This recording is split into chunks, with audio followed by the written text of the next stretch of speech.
বাকি রাসূল আল্লাহ রাব্বুল আলামিনের খলিফা যিনি, আল্লাহ তাকে খলিফা বানায়া ঘোষণা দিয়েছেন এ আমার খলিফা, কিন্তু রাসূল করিম সাল্লাল্লাহু আলাইহি ওয়াসাল্লামের খলিফা যিনি, নবীজি তার ব্যাপারে নাম ঘোষণা করেননি। না করার পিছনে হিকমত কি, রহস্য কি? এটা রহস্য হলো আরেকটা, সে রহস্য হলো যদি রাসূল করিম সাল্লাল্লাহু আলাইহি ওয়াসাল্লাম আবু বকর সিদ্দিক রাদিয়াল্লাহু তাআলা আনহুকে খলিফা হিসেবে নিযুক্ত করতেন, তাহলে আবু বকরের বিরোধিতা করা কোন উম্মতের পক্ষে সম্ভব ছিল না।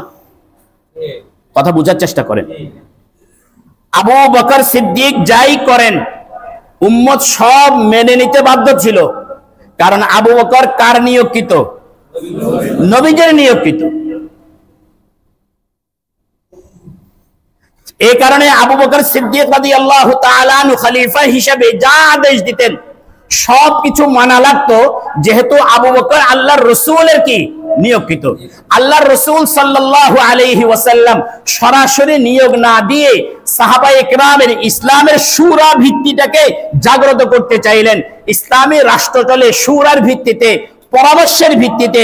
এই শূরা সিস্টেমটাকে ডেভেলপ করার জন্য নবীজি সাল্লাল্লাহু আলাইহি ওয়াসাল্লাম সর্বপ্রথম যে কাজ করলেন, আবু বকর সিদ্দিকের নামটা নবীজি নিজে খলিফা হিসেবে ঘোষণা করেন নাই, বাকি পদ্ধতি আল্লাহর তা গ্রহণ করেছেন, মানুষকে বুঝাইয়া দিবেন, কিন্তু নবীজি নামটা ঘোষণা করে দেন নাই। এই কারণে ঘোষণা করেন যান নাই যাতে সাহাবায়ে কেরাম পরামর্শ করে আবু বকর সিদ্দিককে কি করতে পারে, খলিফা নিযুক্ত করতে পারে। এই যে একদিক থেকে সাহাবায়ে কেরামের পরামর্শটা আল্লাহর কাছে গ্রহণযোগ্য, নবীর কাছে গ্রহণযোগ্য, এটা বোঝানোটাও একটা উদ্দেশ্য ছিল। কথা বোঝার চেষ্টা করেন। আবু বকর সিদ্দিক রাদিয়াল্লাহু তাআলা আনহু সাহাবায়ে কেরামের পরামর্শ ক্রমে কি নিযুক্ত হলেন? খলিফা নিযুক্ত হলেন। খলিফা নিযুক্ত সাহাবায়ে কেরামের পরামর্শে নিযুক্ত হওয়ার কারণে খলিফা জবাবদিহিতার মুখোমুখি হয়েছেন। বলেন কিসের মুখোমুখি হয়েছেন? জবাবদিহিতার মুখোমুখি হয়েছে। যখন কোনো ব্যক্তি এই কথা মনে করে আমি যা করি কারো কাছে জবাব দেয়া লাগবে না, যখন কেউ যদি এই কথা মনে করে আমি যা করি সাতক্ষণ মাপ, কারো কাছে আমার কোনো জবাবদিহিতা নাই, এই কথা যখন মানুষ মনে করে তখন তার জুলুমকে ঠেকায় রাখা যায় না। রাসূল করিম সাল্লাল্লাহু আলাইহি ওয়াসাল্লাম যদি আবু বকর সিদ্দিককে সরাসরি নিয়োগ দিয়ে যাইতেন, তাহলে সাহাবায়ে কেরাম আবু বকরের কোনো কাজের ব্যাপারে সমালোচনা করতে পারতেন না, কারণ আল্লাহর রাসূলের নিয়োগ করা। কারণ আল্লাহ রাব্বুল আলামিন কোরআন শরীফের মধ্যে বলেন, মা কানা লিমুমিনিন ওয়ালা মুমিনাতিন ইযা কাদাল্লাহু ওয়া রাসূলুহু আমরান আন ইয়াকুনা লাহুমুল খিয়ারাতু মিন আমরিহিম ওয়া মান ইয়াসিল্লাহা ওয়া রাসূলুহু ফাইন্না লাহু নার জাহান্নাম খালিদান ফিহা ওয়া মান ইয়াসিল্লাহা ওয়া রাসূলুহু ফাকাদ দাল্লা দালালাম মুবিনা। আল্লাহ রাব্বুল আলামিন বলেন, কোন মুমিন পুরুষের জন্য, কোন মুমিন নারীর জন্য এই অধিকার নাই যে আল্লাহ রাব্বুল আলামিন এবং আল্লাহর রাসূল যখন কোন ফয়সালা করবে সেই ফয়সালার বিরোধিতা করবে। এখন আবু বকর সিদ্দিককে নবীজি সরাসরি নিয়োগ করেন নাই, সাহাবায়ে কেরাম পরামর্শ করে নিয়োগ করলেন। নিয়োগ করার কারণে এখন আবু বকর সিদ্দিক রাদিয়াল্লাহু তাআলা আনহু যদি ব্যক্তির পর্যায়ে এসে যদি কোনো ভুল করতে চান, যদি কোনো মানবিক দৃষ্টিকোণ থেকে যদি, যেহেতু নবী নন, যেহেতু কি নন, নবী নন, আল্লাহ পাক ওনাকে হেফাজত করছেন, ভুল করেননি। যদি করতেন তাহলে সাহাবায়ে কেরাম কি করতেন? উনি সাহাবায়ে কেরামের কাছে জবাবদিহিতার মুখোমুখি হওয়ার একটা কিছু সুযোগ আছে।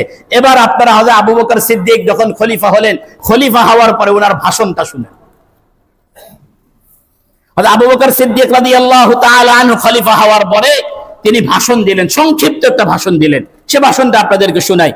পৃথিবীর প্রত্যেক রাষ্ট্রপ্রধানই দায়িত্ব গ্রহণ করার পরে, শপথ গ্রহণ করার পরে জাতির উদ্দেশ্যে কিন্তু একটা ভাষণ দেয়। আবু বকরের ভাষণটাও শুনেন। আবু বকর সিদ্দিক রাদিয়াল্লাহু তাআলা আনহু একটা ভাষণ দিলেন। কি ভাষণ? বলে, আম্মা বা'দ ফাহামিদাল্লাহু ওয়া আসনা আলাইহি বিল্লাযী হুয়া আহলুহু। প্রথমে আল্লাহ রাব্বুল আলামিনের প্রশংসা করলেন, এরপরে নবীজির উপরে দরুদ এবং সালাম পেশ করলেন, এরপরে বললেন, আইয়ুহান নাস ফাইন্নী ক্বাদ উল্লিতু আলাইকুম ওয়া লাস্তু বিখাইরিকুম। ও মানব সকল, তোমরা শুনে রাখো, আমি তোমাদের উপরে নির্বাচিত হয়েছি, তবে আমি তোমাদের শ্রেষ্ঠ ব্যক্তি নই। সর্বপ্রথম কথার ভিতরে কি তৈরি হয়েছে? বিনয়।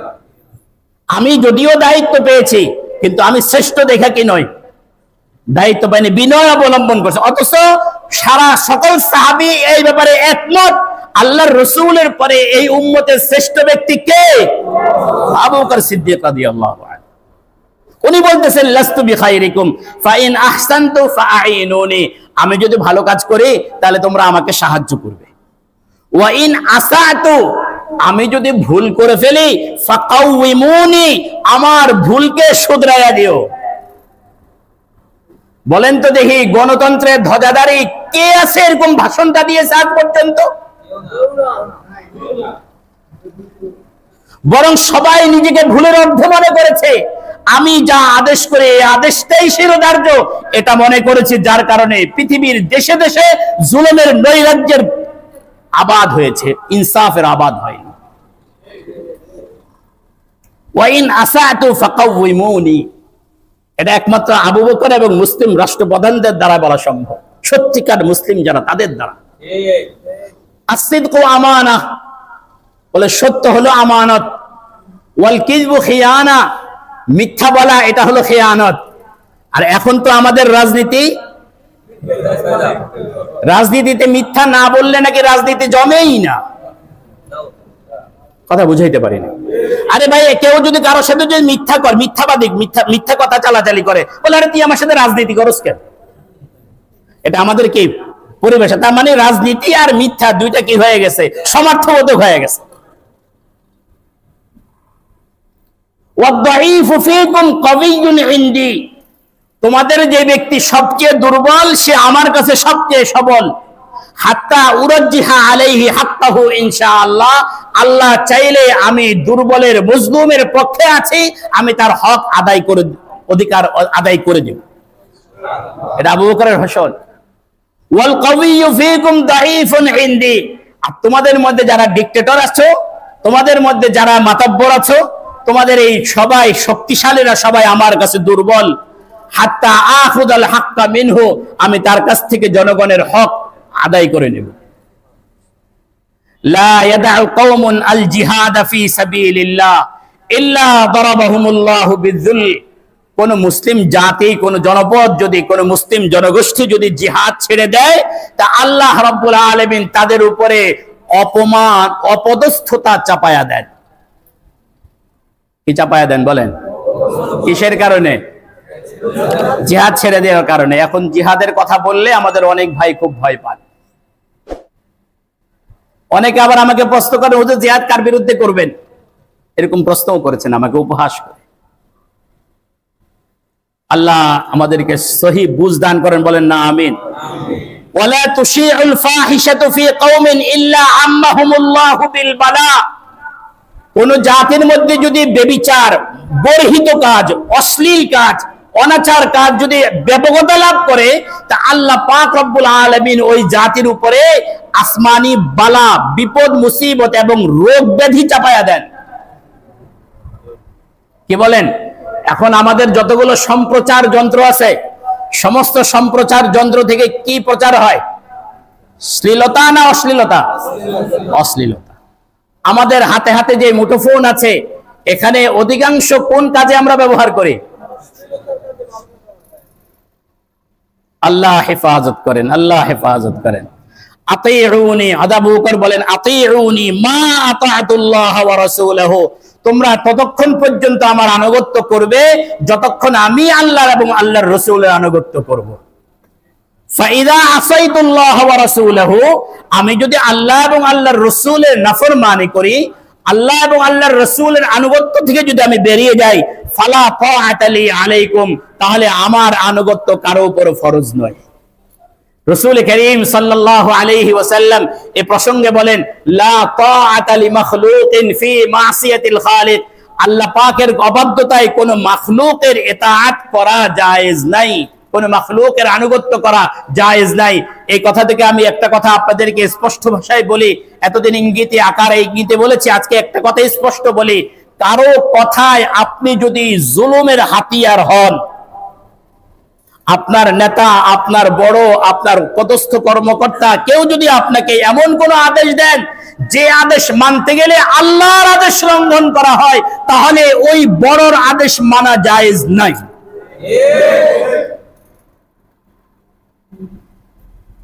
এই কথা বলছে আবু বকর বলছে, আমি যদি আল্লাহর আদেশের বাইরে যদি তোমাদেরকে কোনো হুকুম দেয়, তাহলে আমার আদেশ তোমাদের মানতে হবে।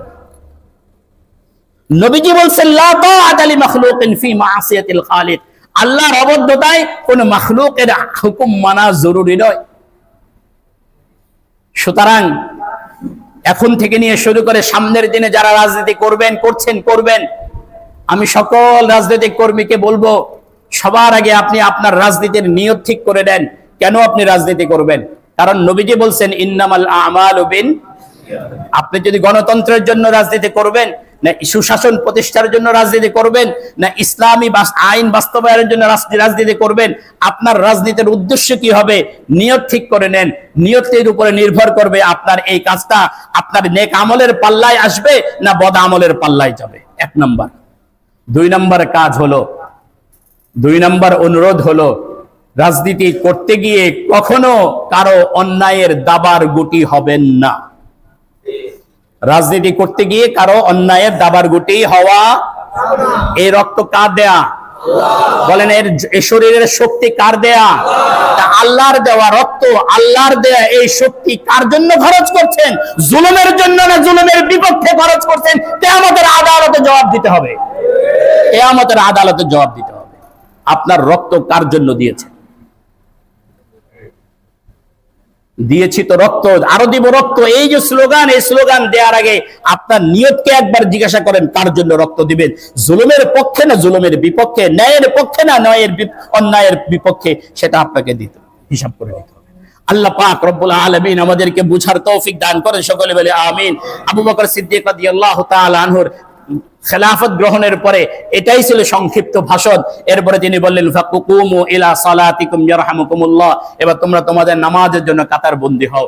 আমি যে কথা বলতে চাইছিলাম, আবু বকর সিদ্দিক রাদিয়াল্লাহু তাআলা আনহুর খেলাফত আমল বা আবু বকর সিদ্দিক রাদিয়াল্লাহু তাআলা আনহুর জীবনের এই আলোচনার প্রসঙ্গ এই মধ্য দিয়ে আমরা এটা বোঝাতে চেয়েছি, আল্লাহর জমিনে ইনসাফ কায়েম হবে আল্লাহ পাকের বিধান কায়েম হওয়া দ্বারা। আল্লাহ পাক রব্বুল আলামিন যে পদ্ধতিতে পৃথিবীতে এই শাসন ব্যবস্থা চালু রেখেছেন সেটা হলো খেলাফত ব্যবস্থা। রাসূল করিম সাল্লাল্লাহু আলাইহি ওয়াসাল্লাম দুনিয়ার থেকে বিদায় নেওয়ার পরে যে ইসলাম মুসলমানদের যে রাষ্ট্র নবীজি গঠন করে দিয়েছেন সেটাও চলেছিল খেলাফত ব্যবস্থায়। সুতরাং জালিমরা, দুশমনরা এটা ভালো করে বুঝে, যতক্ষণ পর্যন্ত মুসলমানদের হাতে খেলাফত ব্যবস্থা আছে ততক্ষণ পর্যন্ত মুসলমানদেরকে দমানো সম্ভব নয়, মুসলমানদেরকে নিশ্চিহ্ন করা সম্ভব নয়। এই জন্য ইহুদিদের পলিসি হলো ডিভাইড এন্ড রুল। এই কারণে সর্বপ্রথম ইহুদিরা মুসলমানদের উপরে নেতৃত্ব গ্রহণ করার জন্য ইসলামী খেলাফত ব্যবস্থাকে ধ্বংস করে দিয়ে পুরা মুসলিম জাতিকে টুকরো টুকরো করে দিয়েছে, যার কারণে আজকে এক মুসলিম রাষ্ট্র আরেক মুসলিম রাষ্ট্রকে দুশমন মনে করে। এজন্য মুসলমানদের শক্তিকে যদি পুনরুদ্ধার করতে হয়, একটা মুসলমানের রক্ত যাতে অন্যায়ভাবে কোনো কাফের মুশরিক যেন প্রবাহিত করতে না পারে, যদি আমরা এটা চাই, আরাকানের মুসলমানরা তাদের অধিকার ফিরে পাক, এটা যদি চাই, ফিলিস্তিনের মুসলমানরা তাদের অধিকার ফিরে পাক, এটা যদি আমরা চাই, তাহলে আল্লাহর রাসূল যেভাবে রাষ্ট্র পরিচালনার পদ্ধতি শিখিয়ে গিয়েছেন সেই পদ্ধতিতে আমাদেরকে আগাতে হবে। আল্লাহ পাক রব্বুল আলামিন আমাদেরকে সেই পদ্ধতিতে আবার ফিরে আসার তৌফিক নসিব করেন, সকলে বলে আমিন। আমাদেরকে বোঝার তৌফিক নসিব করেন, সকলে বলে আমিন। ওয়া মা তাওফীকি ইল্লা বিল্লাহ ওয়া আখিরু দাওয়ানা আনিল হামদুলিল্লাহি রাব্বিল আলামিন। ওয়াসাল্লাম যখন কোন এলাকায় কোনো অভিযান পাঠাতেন, নবীজি নিজে 23টা যুদ্ধে অংশগ্রহণ করেছেন। বাকি নবীজির জীবদ্দশায় 46টার মতো যুদ্ধ হয়েছে। এই বাকিগুলো নবীজির প্রতিনিধি পাঠাতেন, এনারা গিয়ে লড়াই করতেন, যুদ্ধ করতেন। সেখানে যাওয়ার পরে মুসলিম সেনা কমান্ডার যিনি থাকতেন তিনি কাফেরদেরকে বলতেন, তোমরা ইসলাম গ্রহণ করো তাহলে তোমরা নিরাপদ থাকবে, যদি ইসলাম গ্রহণ না করো তাহলে আমাদেরকে জিজিয়া কর দাও, তাহলে তোমরা নিরাপদ থাকবে। যদি তোমরা ইসলাম গ্রহণ না করো, জিজিয়াও যদি না দাও, তাহলে তোমাদের সাথে ফায়সালা হবে তরবারি দ্বারা। নবীজি বলেন, যখন তরবারি দিয়ে ফায়সালা করা ছাড়া কোনো উপায় যখন থাকবে না, তখনও কতগুলো নবীজির নির্দেশ ছিল। 1 নম্বর নির্দেশ ছিল, কোনো বেসামরিক লোকের গায়ে হাত দেওয়া যাবে না, কোনো নারীর গায়ে হাত দেয়া যাবে না, কোনো বৃদ্ধের গায়ে হাত দেয়া যাবে না, কোনো শিশুর গায়ে হাত দেয়া যাবে না, ওই এলাকার কোনো সম্পদ নষ্ট করা যাবে না, কোনো গাছ কাটা যাবে না। এগুলো ইসলামের আদর্শ। আমরা যারা বৈষম্যের বিরুদ্ধে আন্দোলন করেছি, আমরা নিজেরাই কেন এই কাজগুলো করে বৈষম্য করছি? কথা মনে রাখতে হবে যে এর ফাঁকে দিয়ে সুযোগ সন্ধানীরা করতে পারে, তাদের ব্যাপারে আমরা সতর্ক থাকতে হবে। সতর্ক আমাদেরকে কি করতে হবে? আমি আজকে উত্তরা থেকে আসতে দেখি যে ছাত্ররা ট্রাফিকের দায়িত্ব পালন করছে। এটা অভূতপূর্ব একটা দৃশ্য। আমরা চাইলে পারি, পরিবর্তন আমরা চাইলে করতে পারি। ইন্নাল্লাহা লা ইউগাইয়িরু মা বিকাউমিন হাত্তা ইউগাইয়িরু মা বিআনফুসিহিম। আল্লাহ ততক্ষণ পর্যন্ত কোন জাতির ভাগ্য পরিবর্তন করে না যতক্ষণ না জাতি নিজের থেকে ভাগ্য পরিবর্তনের চেষ্টা করে। আমাদের থেকে চেষ্টা ছিল, হয়ে গেছে। এখন কথা হলো, এই সুযোগে যারা নৈরাজ্য করতে চায় তাদেরকেও রুখে দিতে হবে। এই দায়িত্ব প্রত্যেকটা সচেতন নাগরিকের। আমি সকলের কাছে উদাত্ত আহ্বান রাখছি। আল্লাহ পাক রব্বুল আলামিন কবুল করেন। গত জুমায় আপনাদের